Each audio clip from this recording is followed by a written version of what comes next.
안녕하세요. 저는 30대 후반 여성으로 5개월 전에 이혼한 상황입니다. 7살짜리 딸 1명을 혼자 키우고 있습니다. 현재는 친부모님과 함께 살며 작은 가게를 오픈하기 위한 준비를 하고 있습니다. 주변을 보면 생각보다 경제적으로 어려워서 이혼을 결정하는 부부들이 많은 것 같아요. 그러나 경제적인 문제는 부부가 서로에게 이해를 보태면 극복할 수 있는 난관이라고 생각합니다. 경제적인 어려움보다 더 큰 이혼 이유는 부부 사이의 신뢰 배신이라고 생각해요. 저 또한 그런 이유로 이혼을 결정하게 되었어요. 어떻게 해서든 아이와 함께 버티려고 했지만 제 전 남편은 가장가족의 도움을 모두 이용했고 원수를 갚아서 그 답례로 왔다고 생각해요. 사람입니다. 그 결과가 어떻게 되었는지 제 사연을 들려드리도록 할게요. 제 남편과 저는 6살 차이가 나요. 연애할 때 남편은 직장에 다니고 있었고 결혼 1년 전부터 창업을 하겠다고 하다 결국 나와서 회사를 차렸어요. 결혼하기 전에도 계속 사업하고 싶다. 좋은 아이템이 있다고 자부자 퇴사하고 싶다는 말을 입에 달고 살았습니다. 시어머니랑 남편이랑 통할 때도 계속 남편이 시어머니한테 역시 돈을 많이 벌려면 사업밖에 없다 이런 소리를 자주 했어요. 저희 시어머니는 다행히 참 좋으신 분이셨어요. 저희 부부에게 일절 간섭하지 않으셨고 너네 좋을 대로 살아라 하셔서 남편이 그런 말을 해도 별 말씀 없이 없으셨고 저희 결혼할 때 동안 사는 동안 힘들더라도 금전적으로 큰 도움을 받지 못했습니다. 어쨌든 저는 남편이 직장을 두는 것에 크게 반대하지 않았습니다. 젊은 나이에 기도하였고 워낙 자신만만하고 똑똑한 사람이라 돈을 벌지 못할 거란 믿음이 있었어요. 저는 결혼 전까지 직장을 다녔는데 직장 생활을 오래 해서 연차도 쌓였고 월급도 괜찮았고 모아놓은 돈도 꽤 있었습니다. 제 친정 부모님은 오랫동안 축산업에 종사하셨습니다. 어려서부터 제 기억 속의 부모님은 항상 바쁘시고 또한 부지런하셨습니다. 힘들게 소를 기르는 돈으로 저와 오빠를 모자람 없이 키워주셨습니다. 대학까지 졸업을 해주셔서 저는 부모님께 늘 감사하게 생각합니다. 결혼할 때 저는 부모님의 도움 없이 제가 번 돈으로 시집을 갔어요. 부모님이 해준다고 하는 것도 저는 한 푼도 받지 않았어요. 저에게 들어온 축의금도 부모님께 드렸고요.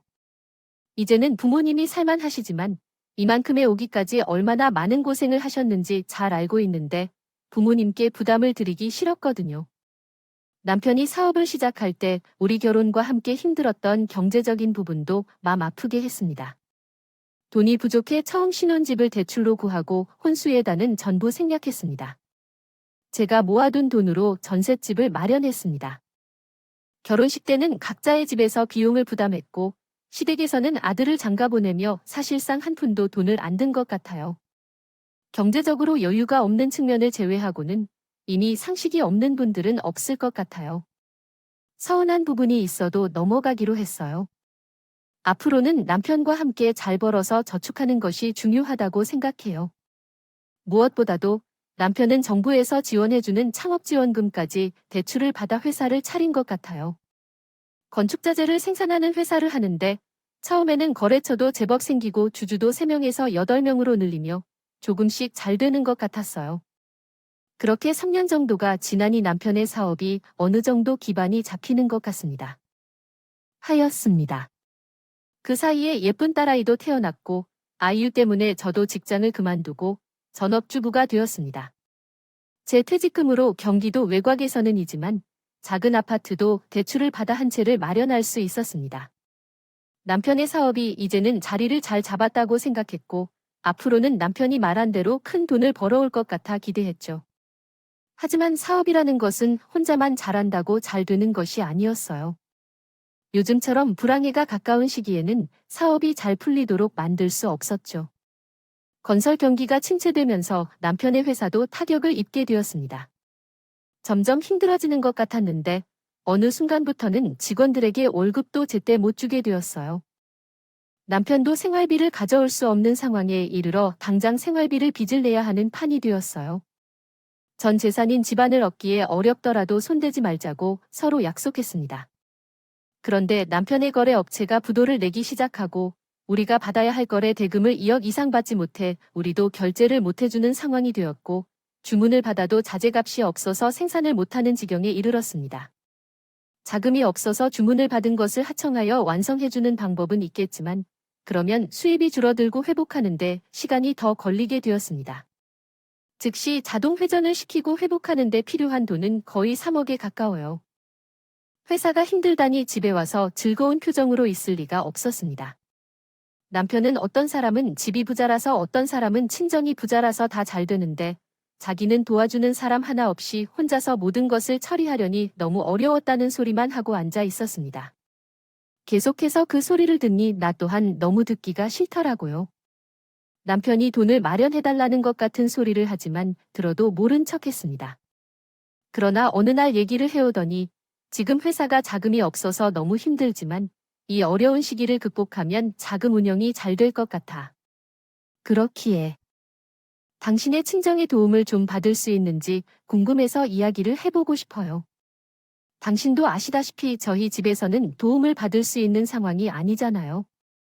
하지만 장인어른께서 지금 키우고 계시는 섬이 팔아도 몇 억이 생기신다고 하셔서 일단 도움을 받고 나중에 차차 갚으면 어떨까 생각해봐요. 당신의 회사 사정이 어려운 건 알겠지만 당초 조 부모님의 생계가 달린 걸 다 처분하기란 할 수 없는 거잖아요. 당신이 대출 조건을 좀 알아보는 게 나았겠죠. 우리 부모님에게 계속 바랄 일이 아니니까요. 지금 현 상황을 생각해보면 하루도 버틸 수 없는 것 같아서 조언을 구해도 좋겠어요. 회사 직원도 많이 멀고 그리고 내가 빚을 내면서 주고 있지만 그 정도 부탁도 못하면 안 되든 되든 이야기를 해볼 수 있는 거잖아요. 당신도 대출을 받는 것도 하나의 가능성이 될 것 같아요. 아니요. 그나마 가능한 것은 장애를 가진 어른이기 때문에 고민을 하고 이야기하는 것이다. 현금이 당장 필요했던 남편은 우리 부모님께 소를 봐주는 사업자이자 돕는 역할을 하였습니다. 저는 반대했습니다. 또한 저 또한 심란합니다. 남편이 당장 사업이 망할 것 같다고 이야기를 하는데 이러면 맘 편한 아내가 어디 있겠습니까? 그렇지만 차마 친정에 어렵다고 말하는 남편을 위해 돈을 빌려달라는 말은 나오지 않았습니다. 친정 부모님은 당장 큰 도움을 줄 만한 능력이 없으며 또한 우리 가진 재산을 늘려가는 중임을 분명히 알고 있는데 남편이 어려워한다고 여의어 달라는 것은 어렵습니다. 돈을 빌려달라고 말할 수 있는 딸이 어디 있을까요? 그런데 며칠 후에 친정 오빠가 전화가 왔어요. 며칠 전에 처남이 나 만나러 왔는데 알고 있었어요. 남편이 오빠 만나러 갈 수 없다고 무슨 말 했는데 설마 오빠한테까지 가서 돈 필요하다 그런 거야 딸아. 얼마 전에 그 일을 싸웠는데 오빠한테 그런 말것 할 줄은 몰랐네요. 회사가 많이 힘들다 그러던데 당장 필요한 게 3억 정도라고 자기가 자마자 장모님 퇴마를 못하겠다고 나한테 부탁하더라. 근데 너도 알다시피 그런 금액의 돈을 당장 마련하는 게 어렵다는 거 알잖아. 그래서 처남한테는 일단 말은 해보겠지만 기대는 하지 말라고 했어. 역시나 남편이 신정 오빠까지 만나 돈을 요청하기 애매한 상황이었어요. 얘기를 한 모양이었어요. 남편의 회사 거래하는 업체들이 부도가 줄줄이 나서 우리도 거래한 돈을 받지 못한 데다가 주문도 못 받고 있어서 돈이 꽉 막혀나 봐요. 대출 알아보니 나는 주부로 나오는 돈도 택도 없어서. 그래도 오빠나 엄마, 아빠에게는 차마 도와달라는 말을 못하겠어요. 오빠도 그냥 모른 척해. 처남이 다 죽어갈 듯이 말하는데 어떻게 모른 척을 하나요? 나도 며칠 생각을 했는데 일단 부모님께 말을 해서 도와줄 수 있는지 물어보자. 또 그러다가 처남이 엎어지면 집이나 뭐든 다 없어지는 거야? 그런 생각은 드네요. 일단 급한 건 나가야 할 것 같아서 장 교수. 집까지 날아갈 수 있다는 오빠의 말에 겁이 나더라고요. 얼마 후에 친정 우편을 부모님께 미리 알린 것인지 엄마와 아빠께서 저와 남편을 집으로 오라고 하셨어요. 남편은 혹시 도움을 주실 것 같아서 약간 신났다는 표정이 있었지만 저는 마치 죄를 지은 것처럼 부모님 앞에서 몸도 발을 모르겠더군요. 아빠가 우리를 부르시고 앉혀놓으시고 말씀하셨어요. 이거 봐, 전에 많이 힘들다는 소리를 들었어요. 그래서 필요한 자금이 3억 정도 된다고 했더니 그것만 해결되면 막을 수 있는 건가요? 내가 그 말 듣고 많이 고민했어요. 괜찮으려면 독에 물이라도 한번 꼭 봐야겠네요. 아닌가 싶어 모두 들은 저기 갈까 했다가 내가 우리 딸 결혼할 때 도와준 것도 없고 어쨌든 내가 살아야 내 딸도 변할 것 아닌가. 그래서 우리 축사소를 다 좁게 했어요. 요즘 소값이 예전만 못하기도 하고 급하게 처분하다 보니 많이 바지를 못했지만 그 돈은 내가 해줄 테니 살려서 우리 딸에게 잘하고 천천히 갚도록 하게. 남편은 아빠 말을 듣더니 너 쭉 엎드려 큰절까지 했습니다. 예, 장애 너를. 아, 정말 감사합니다. 제가 이 은혜는 삶에서 꼭 잊지 않고 갖도록 하겠습니다. 좀 살려주셔서 감사합니다. 그냥 주는 돈 아니네? 매달 나한테 상황을 잘 아는 조건, 우리도 당 장소를 팔면 먹고 살 길이. 제일 막막해. 제일 큰 수입원을 포기하고 주는 거니? 명심하게. 대해 당연하죠. 장인어른. 매달 이자도 꼭 드릴 거고요. 작은 풀리면 장인어른 돈부터 제일 먼저 갚겠습니다. 아빠는 오빠 얘기를 듣고 키우던 소를 전부 처분해서 돈을 마련해 주신 거였어요. 남편은 이제 살았다는 생각에 결혼할 때 보다도 더 기뻐하며 어쩔 줄을 모르더라고요. 급한 불을 껐으니 다행이다 싶었지만 당장 엄마 아빠는 어쩌려고 그러셨는데 지 걱정이 앞섰습니다. 평생을 소만 보고 사신 분들에게 소를 판단은 어쩌면 자식을 떠나 보내는 것과 같은 의미를 가질 수 있다는 생각이 듭니다. 아버지의 마음이 어땠을지 생각하니 너무 죄스러운 마음이 눈물로 나왔습니다. 그런 마음을 알아주는지 모르는지 남편은 그저 받은 돈으로만 신나 보이지만 섬이 떠 있는 것이라고요. 그때 친정 오빠가 갑자기 서류 한 장을 내밀어 썼어요.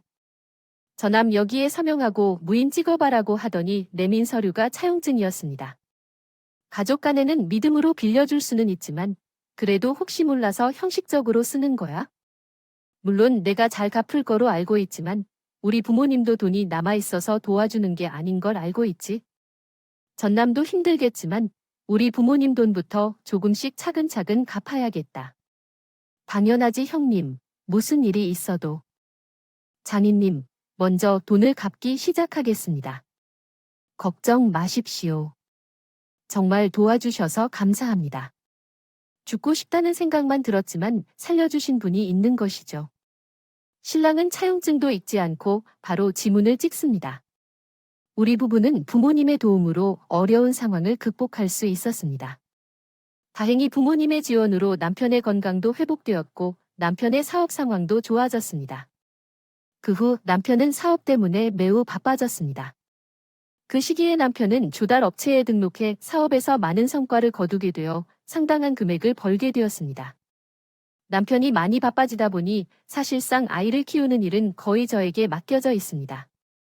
그의 입장은 생활비만 갖다 줄 뿐이었고 거의 집에 있는 시간이 없었습니다.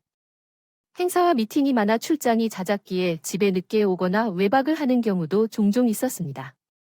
가끔 전화를 해도 받지 않을 때가 있었지만 사업을 하다 보면 그렇기도 하다 생각하여 대수롭게 여기지 않았습니다. 오히려 밤늦게까지 고생하는 남편을 안쓰럽게 생각했습니다. 그는 성실한 사람이긴 하지만 세심하고 다정한 사람은 아니었기에 많은 부분을 제가 양보하고 넘겼습니다. 경제적으로 극도로 힘들지는 않았기에 저는 그만으로도 감사했습니다. 빌린 돈도 남편이 친정 부모님들에게 갚게 할 것이라 생각했습니다. 그들은 겨울에도 와주시느라 고생을 많이 하셨기에 하인의 밭에 소를 다 파고 조금의 밭농사를 짓고 계셨습니다. 하시면서 염소를 키우고 계셨고 오빠가 보내주는 생활비로 생활을 하셨어요. 그런데 그 무렵에 친정아빠가 허리를 다치셔서 수술을 하시게 되어서 당장 이 일을 할 수가 없다는 연락을 받았습니다.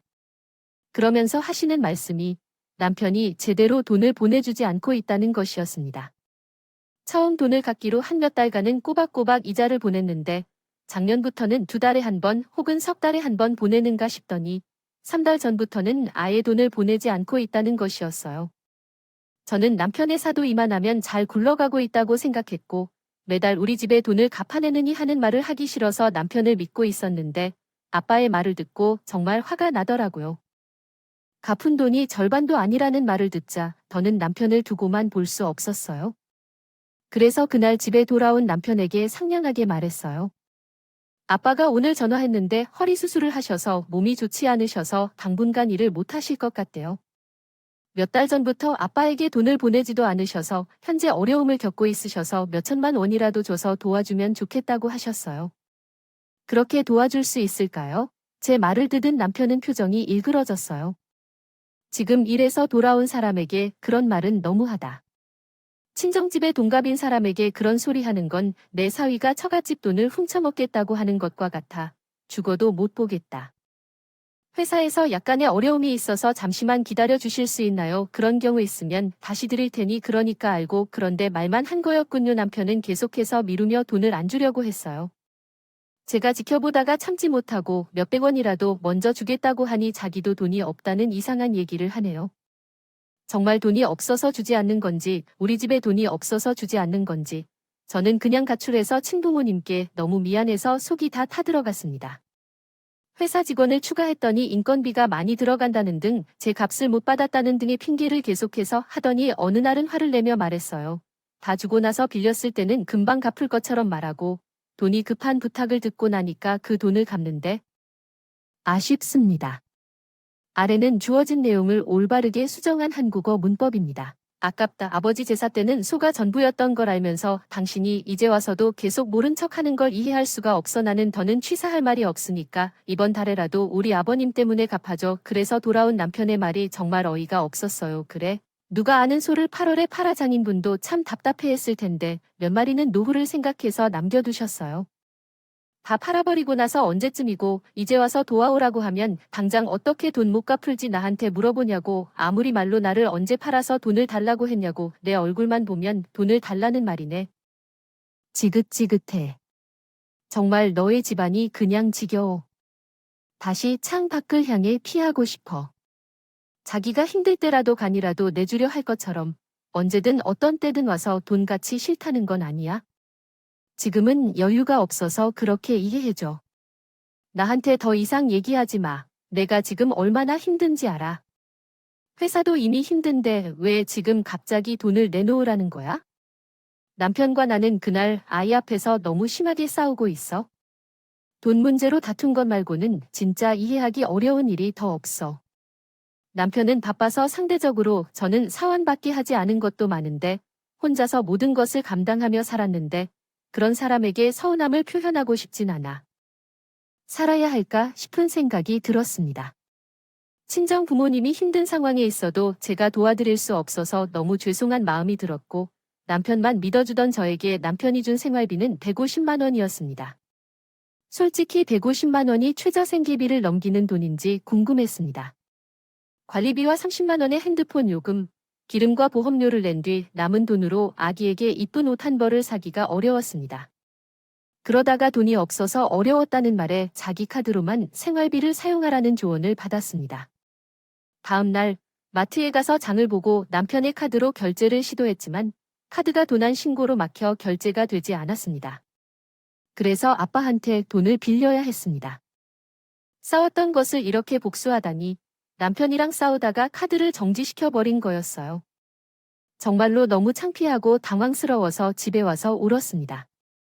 그동안 서운했던 것들이 머리를 스쳐 지나가며 내가 이 사람한테 이 정도밖에 안 되는 건가 하는 생각이 마음에 쓰였어요. 남편은 내가 그러든 말든 신경도 쓰지 않았어요. 그날 이유가 그렇게 바쁜지 집에 와도 전화를 받고 나가게 일쑤였고 출장이 왜 그렇게 많은지 지방에 내려가면 며칠씩 있다가 올라오곤 했어요. 그리고 갑자기 회사에 무슨 일이 생긴지 남편에게 수십 통의 전화도 걸려오고 집으로 이상한 사람들이 찾아오는 일이 있었어요. 그러던 중 남편이 있었습니다. 저는 무슨 일인지 알고자 했지만 남편은 알 필요 없다며 둘러대며 자리를 떠나 버렸습니다. 그때부터 무언가 이상하다고 생각했습니다. 그러나 나중에 그것이 남편이 단순히 일 때문에 바쁜 것이 아니라는 것을 알게 되었습니다. 남편과의 관계가 틀어지고 말도 안 하고 지나갈 때 한 달이 지났을 때였습니다. 뜻밖에도 모르는 번호에서 문자 한 통이 도착했습니다. 그 문자의 내용이 불안감을 주었습니다. 문자 내용은 다음과 같았습니다. 당신의 남편이 회사 직원 중 한 여성과 위험한 관계를 가졌다며 그 여성이 회사 자금을 횡령하고 도망가서 회사가 파산 직전이며 이달째 직원들은 월급을 받지 못하고 있다는 내용이었습니다. 충격적인 문자 내용 때문에 잠시 아무 생각이 들지 않았습니다. 처음에는 잘못 온 메시지인 줄로 생각했는데 남편의 이름까지 적혀 있는 걸 보니 뭔가 내가 모르고 있는 게 있구나 하는 생각이 들었습니다. 남편이 여자를 만난다는 것만큼은 믿고 싶지 않았지만 그런 문자를 본 이상 그냥 넘어갈 수 없었어요. 남편에게 문자를 들이밀고 얘기를 해봤자 답이 나오지 않을 것 같아 다른 방법을 찾기로 했어요. 어렵게 수소문의 흥시소리를 찾아가 남편들을 좀 해달라고 의뢰했습니다. 분류는 350만 원의 착수금, 350만 원의 성공금을 350만 원이라고 하더라고요. 목돈이 들어가긴 하지만 일단 제가 남편들을 발볼 수는 없으니 고심 끝에 착수를 해달라고 했습니다. 당장 착수금을 낼 돈이 없어 친정 오빠에게 부탁을 했는데 오빠는 아무 말 없이 돈을 보내주었습니다. 돈이 없어서 끝까지 친정의 도움을 받지 않으려 하니 자신이 마저 부담했습니다. 이후 저는 그대로 남편의 뒷조사를 했습니다. 차량에 블랙박스를 설치하고 남편이 자는 동안 핸드폰 메시지를 몰래 확인했습니다. 처음부터 지우지 않았는지 1년 넘는 메시지 내용을 모두 확인할 수 있었고 블랙박스에 남은 서로의 음성도 확인했어요. 제 상상이 실제와 겹치며 남편의 외도가 선명하게 머릿속에 각인이 되었습니다. 그런데 최근에는 무슨 이유인지 주고받은 메시지가 없더라고요.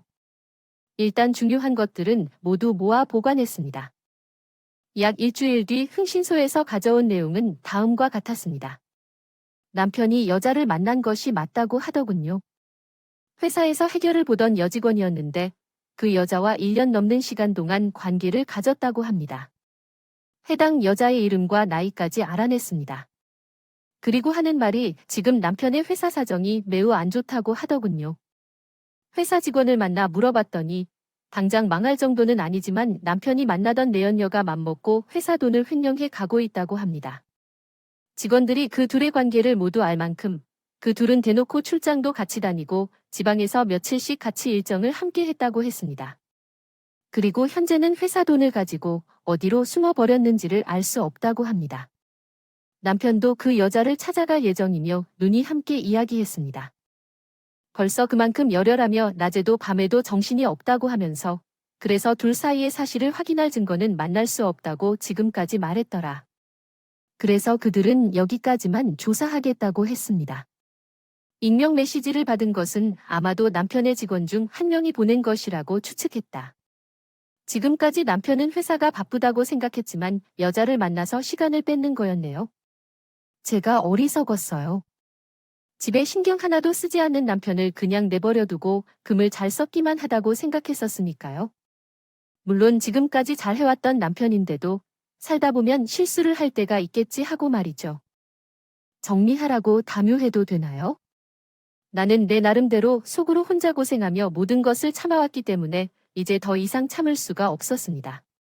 더구나 나를 지금까지 속였다는 것은 그냥 지나칠 수 없었습니다. 나는 이혼을 결심했습니다. 내가 모든 것을 안다는 사실을 더 이상 남편에게 숨길 필요가 없었기 때문에 당장 이혼하자고 제안했습니다.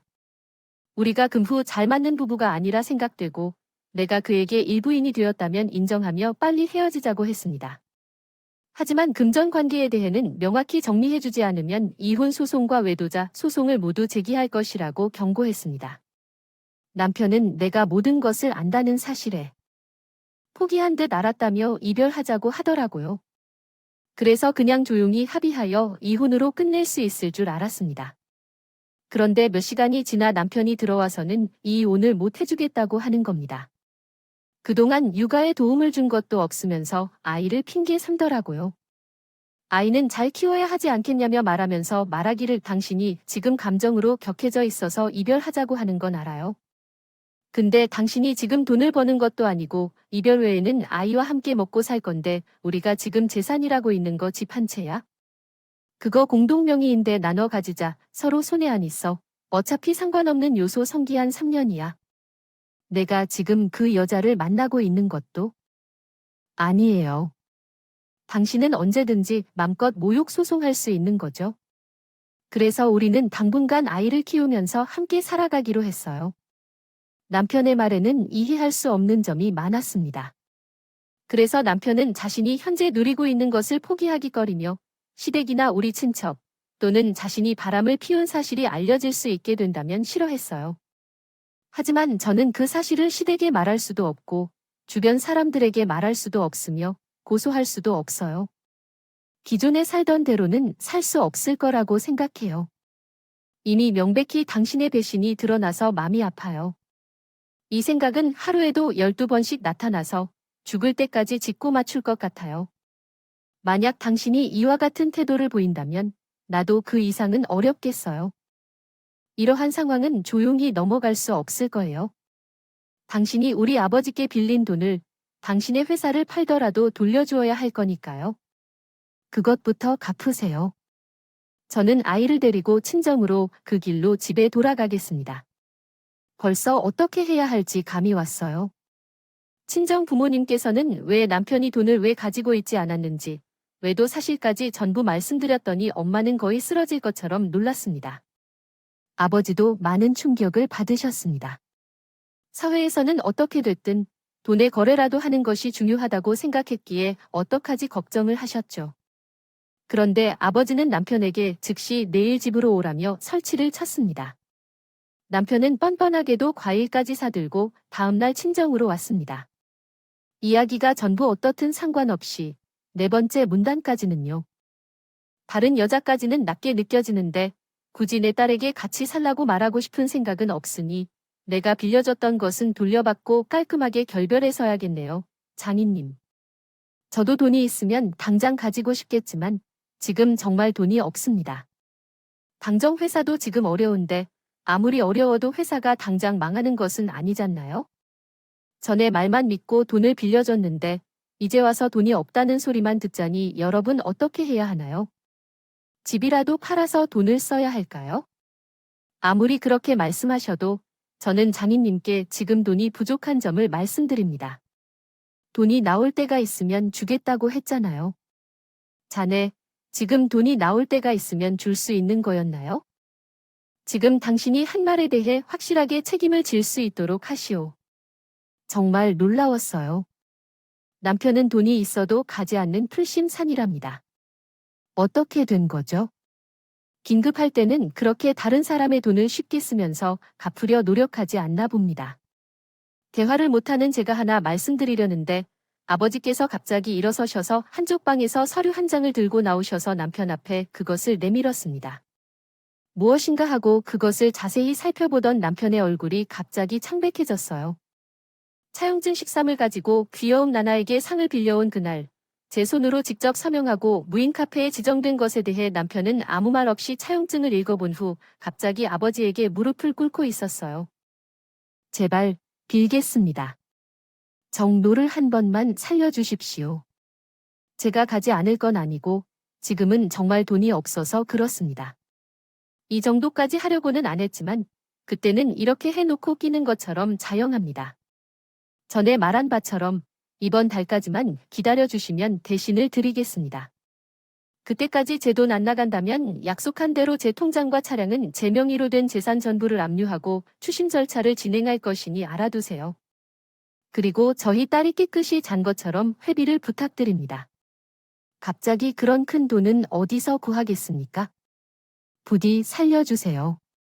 우리 가족이 못하겠습니다. 절대 못할 겁니다.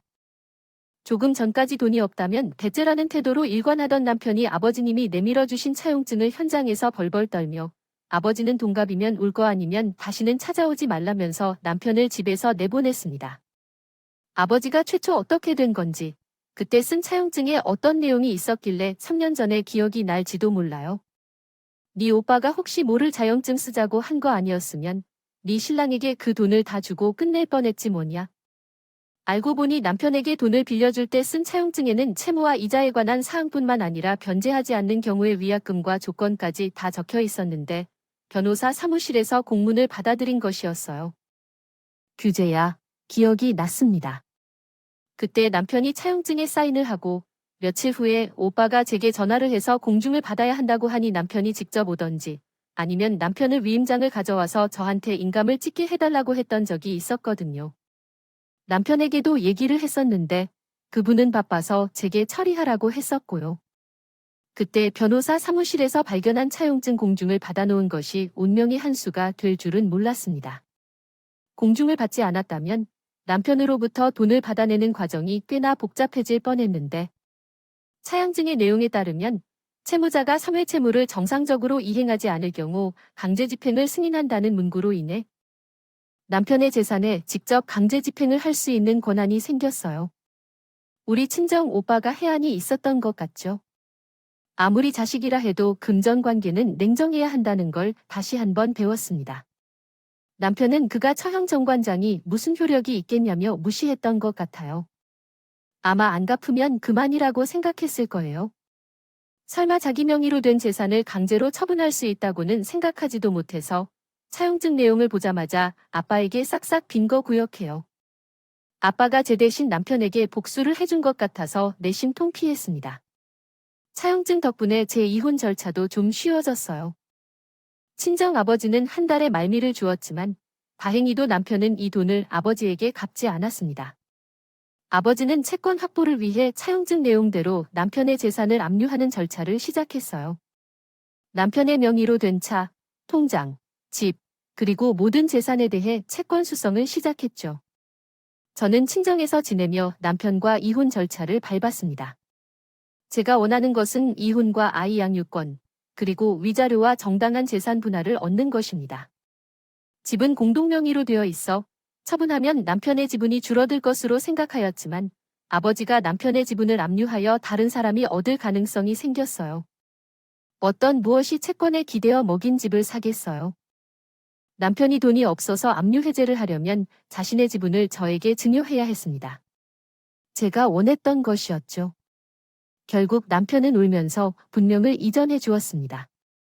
이 정도면 충분히 남편은 제게 사정을 말했더군요. 집은 당신이 소유했으니 제발 다른 것들의 압류를 해제해줘. 현재 회사는 부도 징후인데 아무것도 할 수가 없어. 제발 마지막 부탁이야. 우리 아버지가 돈을 다 갚았다고 생각하는데 아직 한참 남은 것 같아. 당신의 거래처에서 대금을 받을 예정이지만 아마 못 받을 것 같아. 아버지도 거래처에 대금을 지급하지 말라는 가압류 통지서를 보냈어. 1억 정도가 남아있는 것 같은데 나는 아버지의 돈 3억을 한 푼도 빼지 않고 모두 받아내겠다. 그렇게 생각해. 왜냐하면 이렇게까지 해야만 속이 시원할 테니까. 그러지 않으면 나는 허수아비가 되어야 하고 당신은 속에서 편안하게 쉴 수 있을 것이다. 당신이 모든 일을 자초했기 때문에 이러한 일이 발생한 거야? 당신이 옳은 선택을 했었다면 이런 문제는 발생하지 않았을 거야? 심사숙고해. 우리 가족 중에 우리가 가장 큰 은혜를 갚은 적이 누구인지 잊지 말아라. 우리 가족은 당신이 힘든 시기에 너의 애를 다해 돕느라 헌신했던 걸 잊지 마. 그런데 당신이 그것을 모두 잊고 배신한 건 너였어. 제대로 사업을 이어가고 싶다면 아버지에게 남은 돈을 모두 갚아야 할 것이다. 그러지 않으면 당신의 통장과 남은 재산은 압류될 것이며 결코 풀어주지 않을 것이다. 남편은 절박한 듯이 저에게 나와서 사정을 설명했지만 나는 전혀 불쌍해하지 않을 거다. 솔직히 말해 마음속에서는 남편의 돈을 모두 가져가는 것으로 끝나는 게 만족스럽지 않았어요. 남편이 외도한 상대에게 대한 복수도 하지 못했고 결혼 생활 도중 겪은 여러 어려움들 때문에 마음의 상처가 아직도 해결되지 않았거든요. 제가 가장 힘들었던 것은 이 모든 문제의 근본이 남편의 잘못인데도 결국 그를 돌아보지 않고 진심 어린 사과를 하지 않았다는 것이었습니다. 남편의 그런 행동을 보며 마음이 더 풀리지 않았고 그로 인해 빈털터리가 되는 것뿐만 아니라 사회에서도 발을 한 걸음도 못 내딛게 만들고 싶은 마음이 들었습니다. 남편은 이 사실을 그의 부모님께는 숨기고 있었더군요. 돈이 부족한 남편이 이 사실을 알게 되자 그의 부모님은 모든 것을 알게 되었습니다. 아셨는지 저를 만나자며 친정까지 찾아오셨습니다. 그리고 저희 부모님이 있는 앞에서 조에게 울면서 말씀하셨어요. 너희 결혼할 때 내가 반지 하나 주지 못해서 너무 미안하고 나 이만큼 살 만큼이라는 게 단위 덕인 줄 내가 왜 모르고 있겠니? 아들도 다 알 거라 생각하고 그저 둘이 잘 살기만 하라고 했는데 이 모든 것은 내 아들의 잘못 때문이야. 너에게 정말 미안하다. 힘들지만 마음을 알겠지만 아이를 생각해서라도 당신이 한번 눈 감아 줄 수 없겠니? 네가 이번 한 번만 내 아들을 용서해 줄 수 없겠니? 짐은 내가 정말 네 신랑 뒷덜미를 잡아서 너에게 물어도 꿇게 할게. 응. 어머니. 이건 저와 남편 사이의 문제예요. 어머니가 용서한다고 쉽게 용서하면서 말해주는 문제가 아니에요. 남편은 사이를 50일 동안 소홀히 했어요. 그런 사람에게 제 인생을 맡기는 생각이 들지 않아요. 죄송하지만 돌아가 주세요. 제 강한 결의에도 어머니는 더 이상 말을 잇지 않으시고 손녀딸을 한 번 안아보고 돌아가셨어요. 시부모님과 만난 후 돌아와서 잘못한 것을 인정하고 미안하다며 양해를 구하고 후회한다고 말하는 남편에 대해 어떻게 해야 할지 모르겠어요. 우리 친정에 돈을 빌리러 오면서 그 마음을 잊지 않고 성실하게 가족을 위해 살았다면 이런 일은 일어나지 않았을 텐데요. 이 모든 것은 본인이 일으킨 결과라는 것을 깨닫길 바랍니다. 남편의 진심이 담긴 사과를 들은 뒤에도 용서하고 싶은 생각이 들지 않았습니다. 결국 저는 남편으로부터 받을 수 있는 재산을 모두 받아내고 이혼을 결정했습니다. 양육비까지 일시불로 요구하여 남편은 소유하고 있던 돈을 다 제공했고 이로써 문제를 마무리했습니다. 그 소식을 듣자 남편은 부도를 선고받고 비대 약하여 시부모님 댁에 의지하여 살고 있다고 하더군요. 상간녀의 실명을 알고 있기에 찾아낼 수는 있었지만 그러나 복수의 대가가 크다는 것을 깨달았습니다. 저는 일단 상간녀에 대한 소송은 보류 중인 상태입니다. 사실 앞으로의 일들에 대한 걱정이 없다고 하는 것은 거짓말이겠죠. 딸을 어떻게 키울지, 남편 없이 앞으로의 삶, 아빠 없이 아이를 위한 것을 솔직히 걱정합니다. 이번 일로 정말 많은 생각을 하고 상간녀를 찾아내어 소송을 하겠다는 생각과 복수심으로 매일이 너무 어려웠습니다. 솔직히 남편이 히말라야로 살자고 할 때 아이 때문에 그렇게까지 해야 하는 걸까 하고 잠시 흔들리기도 했죠. 하지만 이것이 정말 아이를 위한 결정일까 싶고 시간이 지나서도 부부는 계속해서 커가겠지만 나를 보며 자신의 배우자와의 장래 같은 생각이 들었습니다. 외도를 참고 살거나 복수하는 것을 보고 큰다면 복수하거나 이러한 상황을 참으면서 인생을 낭비하지 않을지 문득 그런 생각이 들며 이렇게 사는 게 진정 나를 위한 길이 맞는지 모르겠더라고요. 복수하려는 마음이 피해자까지도 미쳐버리게 할 수 있다는 것을 느꼈습니다. 이러한 생각들 끝에 저는 그냥 분노를 놓아주었습니다. 정말 제 아이를 위한다면 제가 진심으로 행복한 상태에서 아이를 양육하고 진정한 복수는 우리가 아버지 없이도 정말 잘 사는 모습을 보여줘야 한다는 그러한 생각에 말이죠. 아이는 한 부모 가정에서 불행하다고 하는 것이 아니라 행복하지 않은 쇼윈도일 뿐이죠. 과정에서 더 불행하게 큰 응답을 받게 된다고 생각합니다. 금전적인 어려움이 있는 분들은 제가 해결책을 제시해 드릴 수 없지만 혹시 저와 같은 상황에 있는 분들이 있다면 우리 모두 어렵고 유익한 방법을 찾아보세요. 진정으로 우리를 돕고 우리에게 피해가 가지 않는 방법을 선택해봐요. 제 이야기는 여기까지입니다. 감사합니다.